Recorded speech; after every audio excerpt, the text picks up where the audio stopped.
Les civils sont toujours dispersés dans l'armée congolaise continue d'utiliser artillerie et avions de combat pour frapper les positions des 1-23 le long de l'axe. Le deuxième point de la communication du président de la République a porté sur la nécessité d'une concertation préalable dans la communication étatique. Nous savons tous que nous sommes dans un contexte particulier de l'arrestation de notre secrétaire permanent, le professeur Emmanuel Ramazan Shadari. 21 000 sacs de farine de maïs made in KCC, l'acte est d'une importance capitale, affirme le recteur de l'UNIKIN, Jean-Marie Kaembe. Nos étudiants et nos établissements d'enseignement supérieur et universitaire ne doivent plus jamais être orphelins.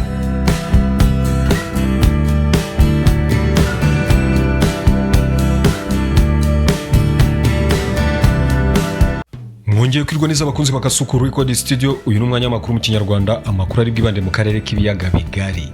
Nyuma yaho AFC M23 ikomeje gusatira umujyi wa Masisi, imirwano ikaze irakomeje ahitwa Warikare. Akaba ari imirwano ibirahuza ingabo za FARDC ndetse n'iza AFC M23.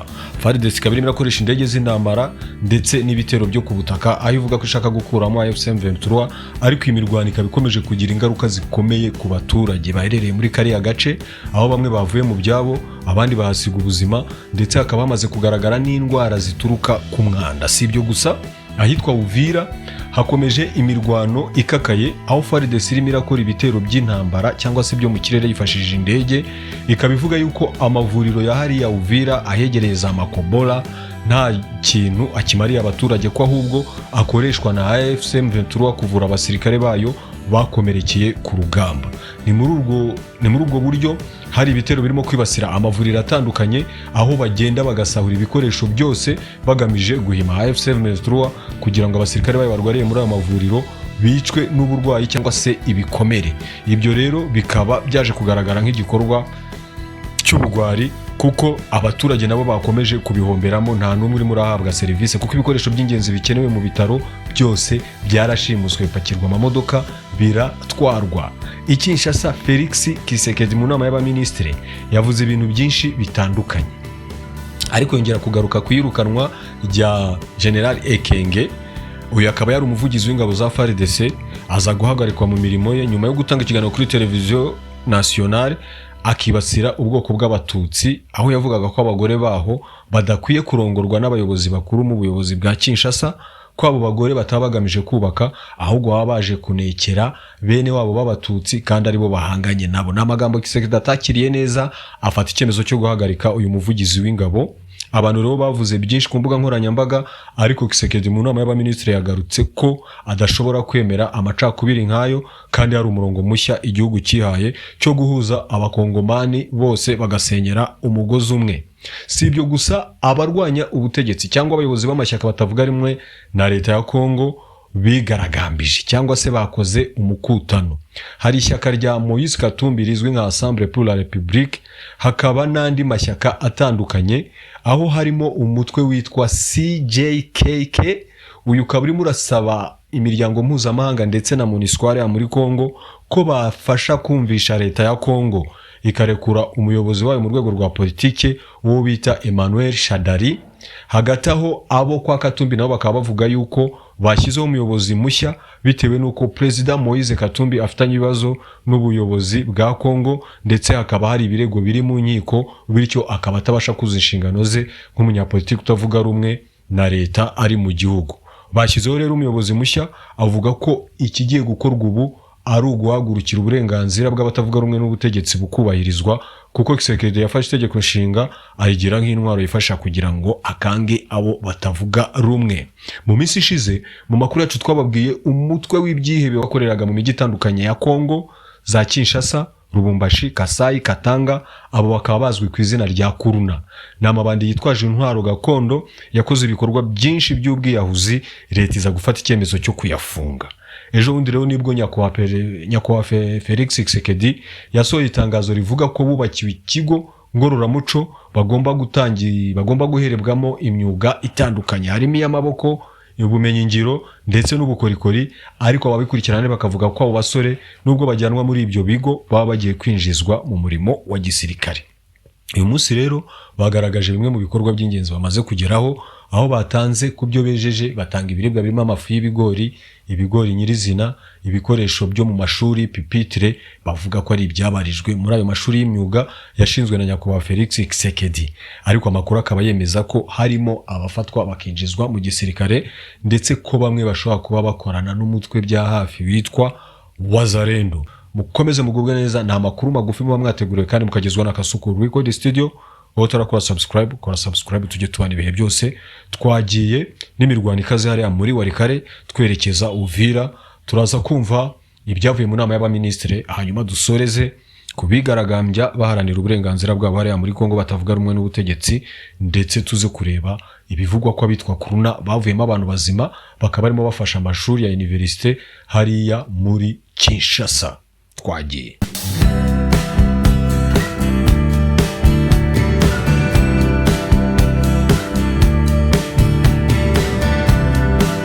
L'agglomération de Kibati, groupement de loups bériqués dans le territoire de Walikale au nord Kivu, à l'est de la République démocratique du Congo. Selon une source locale, les FARDC à Wazalendo ont lancé un assaut contre l'opposition de la S123 pour tenter de le repousser. Les détonations d'armes lourdes et légères ont provoqué la suspension du trafic entre Kachebere et Mungazi. Depuis tôt le matin, nous avons entendu des détonations d'armes depuis Kachebere. Les Wazalendo ont attaqué la position avancée de la S123 sur la colline de Kibati. Les affrontements ont duré toute la matinée. Jusqu'à présent, des tirs sporadiques se font entendre car les combattants du 123 ont repoussé, a témoigné un habitant de Kachebere sous anonymat.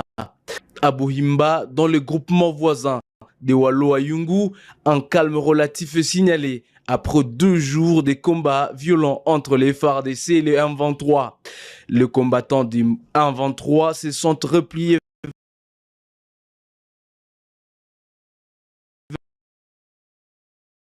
vers Muhanga et Kasopo en territoire voisin de Masisi. La localité de Buhimba reste sous contrôle des forces gouvernementales selon une source locale.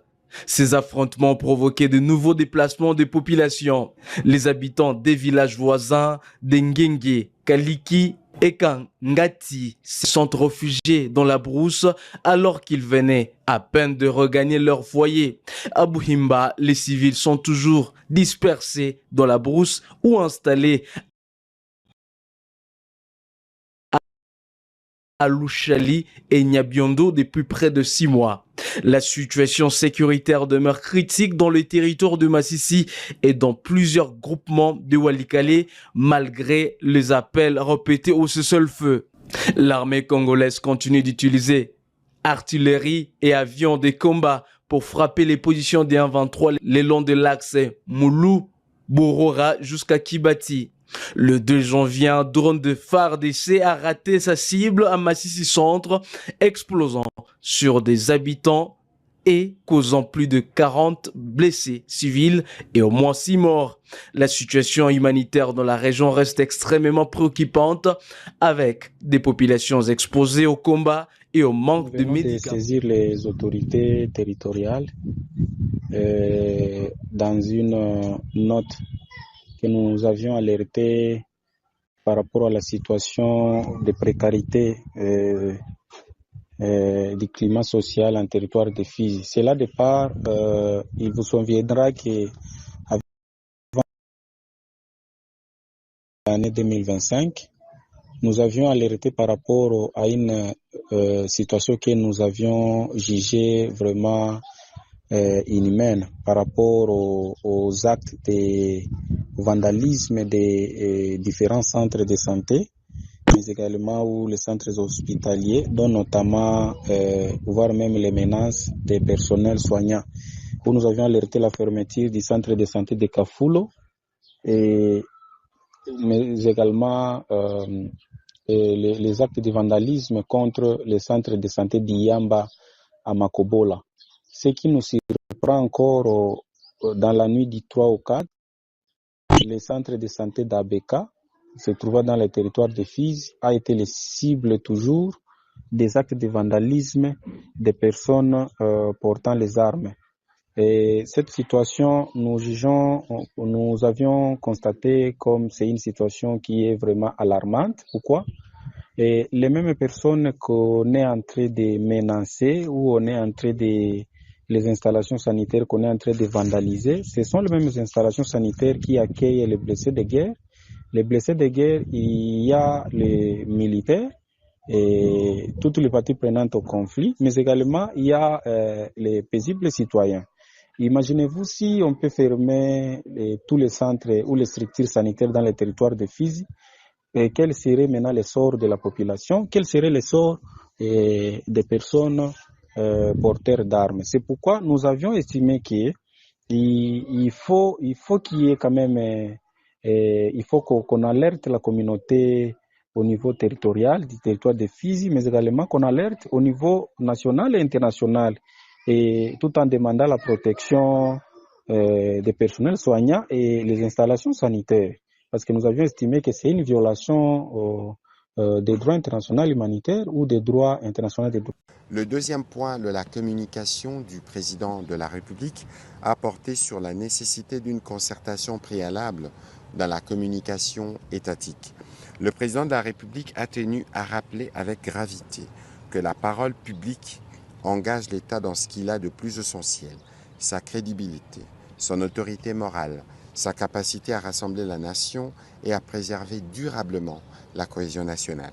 À ce titre, toute expression émanant d'un responsable public doit être empreinte de retenue, des responsabilités et d'un sens aigu de l'intérêt supérieur de la République.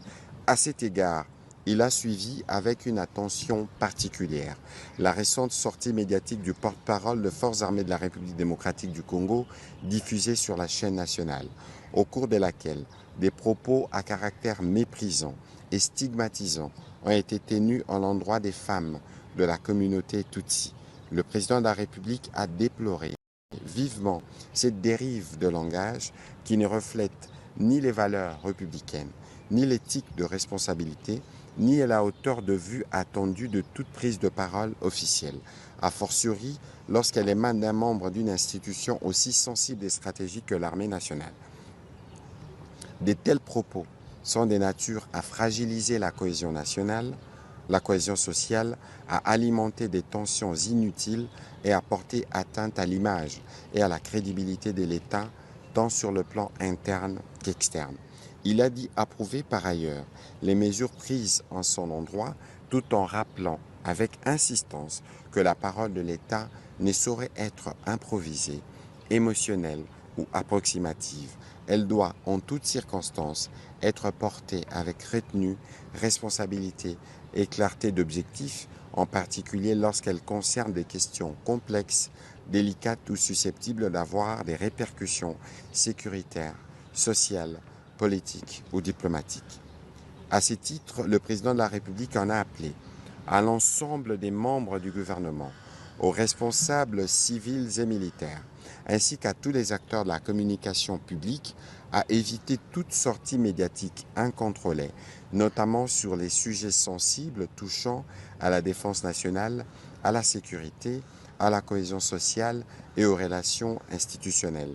La parole publique doit demeurer un instrument de rassemblement, de stabilité et de confiance, et non une source de division et de confusion, a-t-il insisté.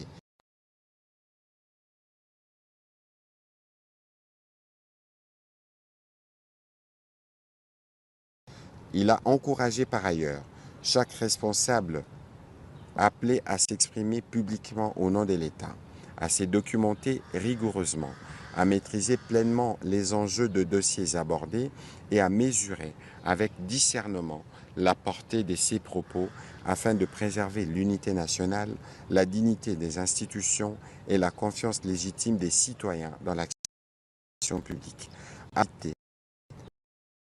La répétition de tels manquements et tirant les enseignements de l'incident susmentionné, le président de la République a rappelé ses instructions à l'endroit du ministre de la Communication et des Médias. Oui, nous savons tous que nous sommes dans un contexte particulier de l'arrestation de notre secrétaire permanent et professeur Emmanuel Ramazan Shadari. C'est comme ça que dans le cadre des plaidoyers de la méga structure Les Compagnons de Joseph Kabila Kabange, après le dépôt de notre mémo à l'ambassade des États-Unis et à l'ambassade de la Belgique, aujourd'hui il était l'occasion de déposer aussi notre mémo à la mission onisienne, donc à la MONUSCO. C'est comme ça qu'aujourd'hui on a fait notre mieux pour déposer notre mémo. On a été bien reçu et les mémoires ont été bien réceptionnés et on va suivre toujours pour voir comment on va obtenir la libération immédiate de notre secrétaire permanent, le professeur Emmanuel Ramazan Shadari. De la nouvelle équipe dirigeante de Ensemble pour la République, ville-province de Kinshasa, après sa mise en place par le président national Moïse Katumbi Chapwe. C'est le siège national du parti qui a servi de cadre à cette première rencontre avec les quelques animateurs de base des 4 districts de Kinshasa. La coordination est composée de l'honorable Mike Mukebai et de ses 2 adjoints, dont Madame Solange Mafuta Mukalanseb et Simon Boulou, nommés par le président Moïse Katumbi Chapwe. Pour afficher au grand complet, en vue de son bon fonctionnement, la coordination a été complétée par 4 autres membres nommés par le secrétaire général, honorable Dieudonné Boulenguetenge Balia, dont la trésorière Patricia Kalukodi Onden et son adjoint Louis-David Inka. Du rapporteur Papi Mouezé et de son adjoint Pichou Mabiala. Cette nouvelle équipe que conduit Mike Mukebai vient avec un nouveau vent, ancré sur Diriger autrement, sous le ton Kinshasa lève-toi et brille. Très content de se retrouver parmi ses siens, l'honorable Mike Mukebai compte sur l'apport de tout le monde, envie de marcher sur la dictature installée depuis très longtemps par le régime en place. Je crois pas qu'il y a eu les calmes. Il faut reconnaître que l'initiative politique aujourd'hui est un peu confisquée par les belligérants. Ils nous imposent leur rythme à eux. Nous sommes en train de nous battre pour revenir à l'exercice politique classique à travers les dialogues. Nous y arriverons. Il ne faut pas penser que le parti est sclérosé, qu'il est dans la léthargie. Non. Nous connaissons un flottement, nous le reconnaissons. Mais nous nous battons pour reprendre. Donc je crois que ma nomination et celle de mes collaborateurs est placée sous le signe de la redynamisation. Vous savez très bien que nous avons eu un grand conclave au début de l'année à Bruxelles et qu'il a été décidé de réactiver le parti, travailler à le redynamiser et surtout aussi à relancer l'implantation. C'est-à-dire ce que ça veut dire en français, il y a une dictature qui s'est installée avec M. Tshisekedi. Nous allons donner un coup d'arrêt à cette dictature. C'est clair. Nous allons nous dresser contre la dictature de M. Tshisekedi. Vous savez, ici, maintenant, là, dès que je commence à vous dire qui est aux arrêts, en violation de procédures, que je vous cite les opposants, vous vous réveillez un matin, vous allez prendre un père de famille, chez lui, j'apprends qu'on a pris tel autre. Nous, nos propres camarades sont en prison. Mon président est en exil. Ça va s'arrêter. Nous nous dresserons contre cette dictature. C'est cela, c'est que ça signifie faire de Kinshasa le tombeau de la dictature tshisekidiste. Ça, c'est la position de mon parti. Nous nous battons pour obtenir un dialogue. Il est clair que personne ne veut que nous aboutissions à une solution militaire. La victoire d'un camp sur un autre, elle va empêcher que les gens s'attaquent aux véritables causes de la crise. C'est l'option qui est élevée au niveau de la communauté internationale et que nous partageons tous. Et donc nous allons travailler à aller dans ce sens-là. Donc obtenir un compromis à Doha, à travers donc un accord de paix entre les belligérants, quitte à ce que ça nous ouvre la voie au dialogue inclusif national. C'est à ça que nous travaillons, c'est clair. Un message à tous vos... Et d'ailleurs, vous avez vu la dernière position du parti. Notre parti aujourd'hui a pris l'initiative. Certains en sont surpris, mais c'est normal qu'un grand parti comme le nôtre, qui est le premier parti d'opposition à la République démocratique du Congo, prenne une telle initiative d'aller voir les uns les autres, essayer de parler pour donner corps à ces dialogues-là. Vous avez vu que la ligne du parti là-dessus est vraiment claire. Un message à tous les partisans de l'ensemble de Kinshasa ici. Et je les appelle à se dresser, à se mettre debout. Seul, je n'y parviendrai pas avec mon petit comité. C'est avec eux, tous ensemble, que nous pourrons réaliser, atteindre nos objectifs. Le go est donné. Et le train est déjà en marche, a surenchéri le nouveau patron de Ensemble pour la République, Kinshasa. C'est au rythme d'animation que cette manifestation s'est terminée, bouclée par une photo des familles. De 12,5 kg, pas en centaines, mais en milliers. Une dotation du chef de l'État aux étudiants de 6 universités et instituts supérieurs de Kinshasa, remis ce samedi 3 janvier 2026 à la colline inspirée par le service national. Un brassage, un mixage de compétences entre ces structures rattachées à la présidence de la République et ces différentes entités universitaires qui se renforcent au jour le jour. 21 000 sacs de farine de maïs made in KCC, l'acte est d'une importance capitale, affirme le recteur de l'UNIKIN, Jean-Marie Kaimbe. Je pense que comme moi, vous savez que ventre affamé n'a point d'oreille. Est-ce qu'il pouvait mieux penser pour la jeunesse congolaise que de fournir à manger à cette jeunesse? Mais il le fait, c'est en invitant la jeunesse à s'investir davantage dans la production des richesses, mais c'est aussi ce qu'il dit toujours, la revanche du sol sur le sous-sol. Voilà pourquoi l'agriculture et l'exemple du service national est plus qu'un exemple à suivre. Après la réfection des hommes, la remise des bancs pupitres, la remise des sémoules de maïs, les étudiants congolais longtemps abandonnés redeviennent peu à peu les enfants gâtés de la République. Ils en sont conscients. Ils espèrent plus de la part de celui qu'ils qualifient de grand chancelier de l'enseignement supérieur et universitaire, le président Tshisekedi. Il ne peut que remercier le chef de l'État, lui qui ne cesse à être le grand chancelier des établissements d'enseignement supérieur de la République démocratique du Congo. Il a pensé à nous, cela prouve combien il tient à ce que la jeunesse puisse émerger dans de bonnes conditions. Nous savons qu'aujourd'hui, ce ne sont pas tous les étudiants qui ont la facilité de se procurer des denrées. Avec ce don, on sait qu'il y a certains qui vont pouvoir manger à leur faim. Hier, on était content avec le banc, aujourd'hui nous sommes contents avec le sac de farine. Nous espérons vivre encore de grandes réalisations avec le chef de l'État. Quand on parle des étudiants, ce sont des cadres, les futurs cadres. Mais alors, quand le président songe à cette jeunesse, ça sent bon et nous sommes sûrs et certains que ce pays ira de l'avant avec lui. Que Dieu lui bénisse et qu'il lui accompagne durant tout son mandat. Et je tiens aussi à encourager et puis à féliciter le général pour ce geste parce qu'avec le service national, premièrement c'était avec les bancs, aujourd'hui c'est avec le maïs et nous espérons encore qu'avec le temps ça va encore s'améliorer. Et puis voilà, au nom des étudiants de l'Université de Kinshasa, nous disons un grand merci au chef de l'État ainsi qu'au service national.